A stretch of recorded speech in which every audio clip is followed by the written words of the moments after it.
How to stay away from complacency. This is probably the most important rule that you will understand in your life, and the reason behind it is the opposite of success is complacency. You cannot be successful in any given calling in your life, whether that be in college, university, or business, or just literally being the best version of yourself. You cannot succeed in that. It's literally impossible if you are complacent. So what is this topic?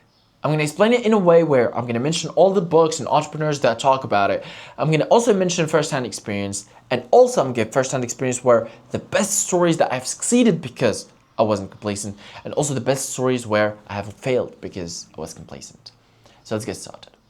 About a few days ago, literally about 3 days ago, I was in a meeting of the most famous content creators in Morocco. I was sitting with them, and the reason I mentioned this because one of my friends have actually reminded me of it literally last night, which got me thinking about it. So I was in this meeting with the biggest content creators in Morocco, and he was asking all these questions. I was asking all these questions of how do you make money out of content, and how do you make your goals in terms of content? Do you make some sort of money goals or views goals or videos goals? And how do you work with this? So I was talking about a lot of intricacies of how you can do certain things. And generally I was curious, and I was generally asking the questions that came to my mind. I was filming a lot of this, but it wasn't really for the sake of filming. It was literally for the sake of me, whatever I wanted the fuck. So I asked them a lot. So what has happened? And I didn't even care about it a lot. But two of my friends, two of my best friends, closest friends, they talked to me about it. And I remember came back to my house. Some of my friend came to my house and he said, well, that content creator has actually made a story and he talked about how you are so stressed. He said in general, but he said probably he's talking about you, but I don't know. He said, well, actually he said that this city's young guys are very stressed and they're very rushing, and I'm 22 years old, so they didn't mention 22. But he said, I met a lot of people that are 18, 19, 20, 21, and they almost as if they want to do it all at this age. I mean, at that time I was doing circus. I was doing circus, and I was playing around and blah, blah, blah. Good. Yesterday I was meeting with my colleague and we were preparing our language journey and we were learning, blah, blah, blah. And he said, so randomly, I don't know why he did that, but so randomly he mentioned it. And he said, let's say call him X, let's not call the influencer. He said, were you the person that X was talking about in that story? What he said, you were so stressed and you wanted to do everything at this time. And man, I was laughing my eyes out. Why? I just didn't expect, I didn't even know he watched the stories. I mean, it's a random. I mean, he is one of the biggest content creators in WhiTeeee, in Morocco, but I mean, I don't really watch their stories. You got the point. So, and this got me thinking, right? Because I said it to my friend. I said, look, I mean, he was talking some bullshit. He said, actually, you have to go to circus and you have to work as a fisherman because you want to try weird experiences. I'm like, what the fuck? I want to do everything now. Now, number one, speed, now. You want to do it next week? No, it's not going to happen next week. It's going to happen today. That's it. Oh, they can only fly to us next Wednesday? No. It's not going to happen next Wednesday. It's going to happen tomorrow. Oh, they only can fly to us next Wednesday? No, we're going to fly to them tomorrow. That's the point, right? And I look back at it, and it got me thinking a little bit. You know, today I woke up, and I sort of thought about it for a few seconds, and I said, that was complacent. He wanted me to be a complacent piece of shit. That's it. There's nothing else. There's just nothing else. There's nothing else to the story. He just wanted me to be a complacent piece of shit. Oh yeah, let's just do a circus. The fuck you mean by a fucking circus? Who's gonna get the job done? At the time I'm doing a circus, somebody else gets the job done. He's gonna get the results. I'm not. So might as well just get the fucking job done anyway. I don't even give a fuck about circus. What? We don't even have a circus. Do you think my small city in east of Morocco has a circus, bro? We don't have that shit. So this got me thinking a lot about complacency again. And I think complacency is such a big, huge enemy that I think I'm aware of, and one of the biggest priorities in my life is to always get away from it. Andrew Tate or Hustler University has this quote, big quote that I love, which is, if you want to be rich, if you're not rich, you're whether lazy, dumb, or arrogant. I think these three goes hand in hand with complacency. Dumb, arrogant, or lazy. If you're not dumb, if you're not lazy, and if you're not arrogant, you're gonna get the job done. It's the opposite of complacency. Because complacency is almost as if, oh no, everything's gonna be good. No, nothing's gonna be good. Everything's gonna go fuck. Everything's gonna be fucked. Have you seen any of the big athletes in the world? The most athletic ones, the ones that win the gold medals, the ones that, you know, the Michael Jordans, the LeBrons, the Michael Phillips, the Cristiano Ronaldo, all of them? What do they all have in common? Do you think they say, oh yeah, we have done good enough and we're gonna sleep? No! They're like, fuck, we haven't done anything. We have to do everything today, now. I have to train. We train in the morning, oh, we're gonna train now again. Oh, we train twice today, we're gonna train a third time. We train okay, we're gonna train a fourth time. I don't give a fuck now. Do you think that just comes from happy life, happy whatever? No. Because they think that the worst is yet to fucking come and they're gonna get fucked. Unless they take action, unless they do what the fuck they need to do now, get the job done. Train, don't think. Oh, but what if we're gonna do this way and it's just too smart. You wanna be too smart, bro. Let's get the goddamn fucking job done. You wanna be too arrogant, acting smart while you're actually dumb. No, this has to be done so that we do it. And this is why I'm not sure really what I heard this or read this, but I'm pretty sure a lot of books probably talk about it. I'm pretty sure the Diary of a CEO also talks about it. He says, I'm pretty sure also Napoleon Hill in his book Think and Grow Rich talks about it, or probably his other books like the 16 Laws of Success.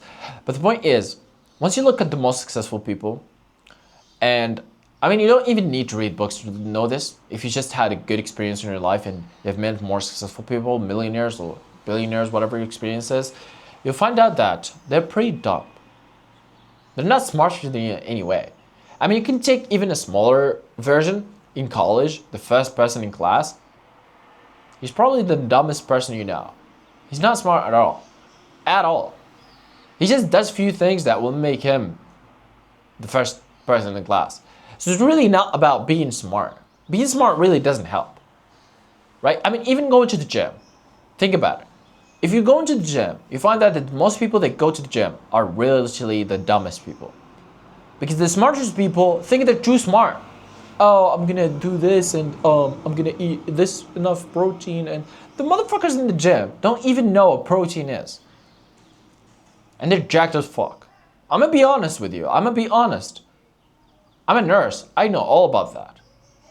But I see them all the time. They don't know what car. I have competed athletically. I have competed with my city best team in the region, not even my city. And I went with the athletes, and I was competing in a half marathon. They were competing also in a marathon actually at the time. And they compete in more various distances, like the 3,000 meters, etc. And I was talking to them, and I was like, okay, so how do you eat? They're like, I don't know. What the fuck do you mean by I don't know? You're the top performing athletes? They don't know shit. They know that they have to run and they have to eat a little bit. Just whatever they can get their hands on. And that's it. Usually that's it. They're like, oh, what do you think about supplements? I said, well, supplements are depending on what you want and also your needs. And generally there's protein, creatine, they're pretty much really good. But if you're taking protein naturally, so you don't really need to supplement for that. And they're like, well, I actually like BCAA. And I think that is so fucking random. Because why? Probably just because you heard of it on Instagram. So really, even the top performers are very dumb. Dumber than you. You probably know more than the most highest performers that are getting all the results that you want anyway. So might as well just do whatever the fuck they do. They act a certain way, just act a certain way. They run a certain mileage a week, you run a certain mileage a week, you probably are going to be an athlete just like them. That's it. It's not rocket science. So I'm going to give you now 3 points on how to not be complacent. What about that? First rule to not be complacent is always know nothing lasts forever. Nothing lasts forever. Meaning, you have money, you have fame, you have girls or a girl or a wife or kids or whatever. Nothing lasts forever. I mean, even you have your mother, nothing lasts forever, bruv. So whatever you have, nothing lasts forever. And it doesn't have to always be the bad way, as if, I mean, even the other way, if you're going through shit time, nothing lasts forever. But really, it's not about that. It's almost as if, I think the most useful point of this is look at it from opportunity standpoint. Opportunities will present themselves to you all day long, all year long, all your life. That's just how the world works. It's not me, it's the world. That's how the world works. Opportunities are going to present themselves, da da da. If you think that those opportunities will be there forever, you're not going to act on them. They're going to slip away. Because opportunity, by definition, it's limited in time. That's why it's an opportunity. If you don't act now, it's gone. That's it. No, that's it. You don't have another. No. That's it. So really what you want to do is think about this. Nothing lasts forever from an opportunity standpoint. Let's say you get a job opportunity. Oh, do you want to actually work with us? It's 2 days a month or 4 days a month in this whatever city that it's not your city, and you're working and you're paying this.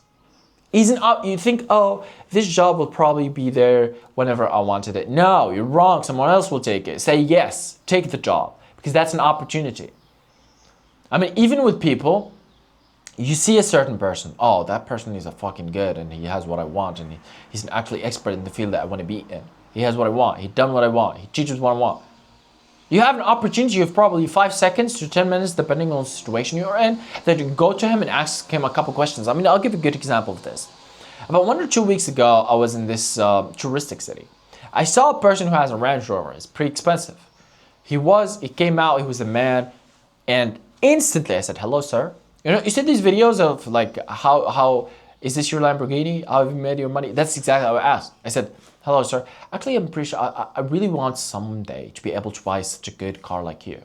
And he said, yeah, sure, buy it. I mean, this just shows how the world is simple. For him, it's like, yeah, buy it. I mean, just buy it, it's good. That's funny. But anyway, it's not funny, but I was just observing. I was observing. I was like, okay, what do you recommend for me, such a young man like me, to be able one day to actually buy this car like you? And then he started going through the process and asked me a couple of questions. What do you study? And here's how I studied, and here's what I did, and I mean, fuck it, let's say. He said, like, oh, do you study? I said, yes, I just graduated nursing, or I'm graduating. I don't know if that time was, no, yeah, I just graduated. I said, yeah, I just graduated yesterday from nursing college, university. He said, okay, that's cool. So probably what you need to do is actually finish your studies, because what I have done is I've actually got a PhD in physics sciences, and now I've actually taught in France, and now I'm teaching in Belgium. So this is how I actually was able to buy this car. So he said, one of the biggest advices that I can give for you is finish your studies and learn languages. Languages are important. And he said, the biggest language that you need is English, French, and if you get Germany, it's going to be perfect. And I said, well, do I need to finish my studies here in Morocco or abroad? He said here, but if you can, go abroad. It's way better. And that was the end of our conversation. And you know what that was? An opportunity.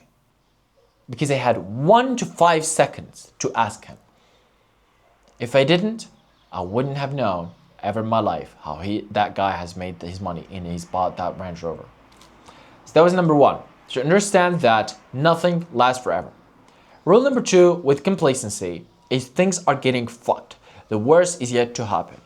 The moment you think that your life is going to be constant, whatever you are, because I'm not going to give examples, because I realized from my experience in this human life is that people have different lives, different standards of what good and bad life is. I have met people in $1 billion mansions or compounds, right? And they talk to you and they play with you, and the moment you talk to them, you're like, this guy has they have different standards. I mean, he has a fucking Bentley Rolls Royce on his door, just sitting there. He has some sort of different standards than you, way different standards than you. So I'm gonna say here, and probably you are one of them watching this, and some people are not one of them, and you are watching this as well. I can just say you have a good or bad life, because the standards are way different for everybody else. So no matter where you are, right, whether good or bad, whatever, you need to understand that the worst is yet to come. Meaning, shit can go wrong all the fucking time. And probably shit will go wrong all the fucking time. So if you don't act on it, if you don't prepare, if you don't actually say, oh, well, this is gonna happen, and I need to do this and to prevent this from happening, blah, blah, blah, you're gonna get fucked really bad. And it's gonna hurt, bruv. Just how it works. That's how the world works. I mean, you can give examples. One of the biggest examples just came to mind for whatever reason is SpaceX. Let's say you work at SpaceX and you are Elon Musk. And you've done space. Oh yeah, I'm gonna do SpaceX and put rockets on the moon. And you've done, first rocket get exploded. If you haven't anticipated that, if you thought, oh, life is gonna be good and everything is constant, you're fucked. You just lost $12 million in that rocket. You know what I mean? I mean, even, who's that? Steve Jobs? No, not Steve Jobs. Bill Gates?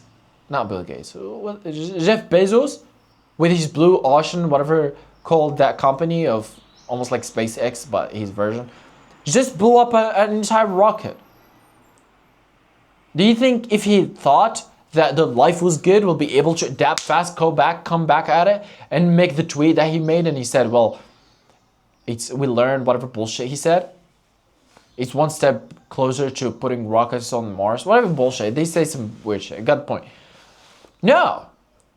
He should have thought, and he probably have done that, when he was making rockets and said, shit is going to get fucked.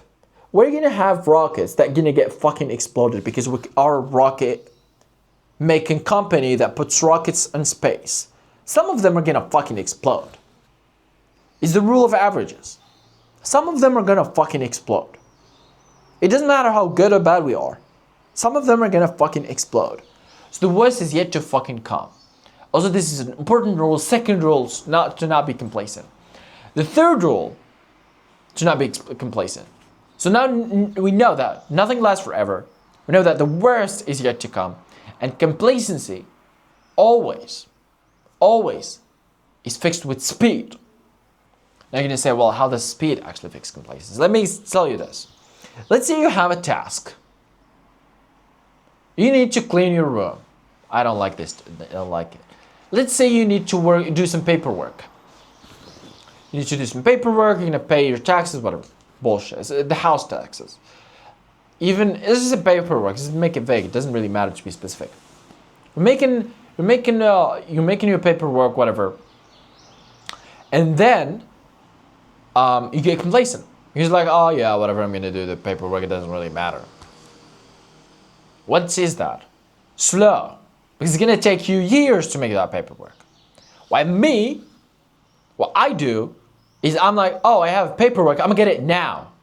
I don't give a fuck if it can wait till tomorrow, next week, or next year. I'm gonna go do it now. Speed. And what does that make me? Not complacent. Because complacency is slow. You're like, oh yeah, I can actually do this tomorrow, or the day after, or next week. No, you can't. You need to do it now. Speed, boom, boom, boom. Oh, it's gonna be hard anyway. It's gonna be hard anyway if I do it now or next month. So much as well just do it now. Boom, done. Get it in the bag. Move on to the next objective. What's the next objective?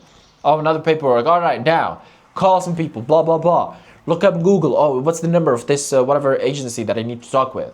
I don't even need to fucking Google. I just take my bike and go there to the agency. Hello, I need to work on this paper. You know, like James Bond paper. Here's your paper. I want to do it now.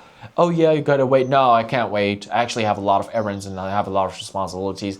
I actually have an exam tomorrow. Can you actually please make it? Is there any chance that I can do it now? Oh, you actually have to wait about 15 to half an hour to actually make it. Okay, sure. Half an hour is better than 2 weeks. I'll be waiting. Yeah, I'll probably figure out a book that I can read in the meanwhile. So with this being said, I gave you the 3 golden rules to not be complacent. Also, I give you a lot of books and entrepreneurs that have actually talked about this topic. I did include a lot of the stories, first-hand experience of me succeeding because I wasn't complacent and failing because I was complacent. And with this being said, you have to watch this again and again and again, 2, 3, 4, 5, 15 times until this becomes like a second nature to you, until you don't think about this, it just happens in your unconscious mind. Subscribe.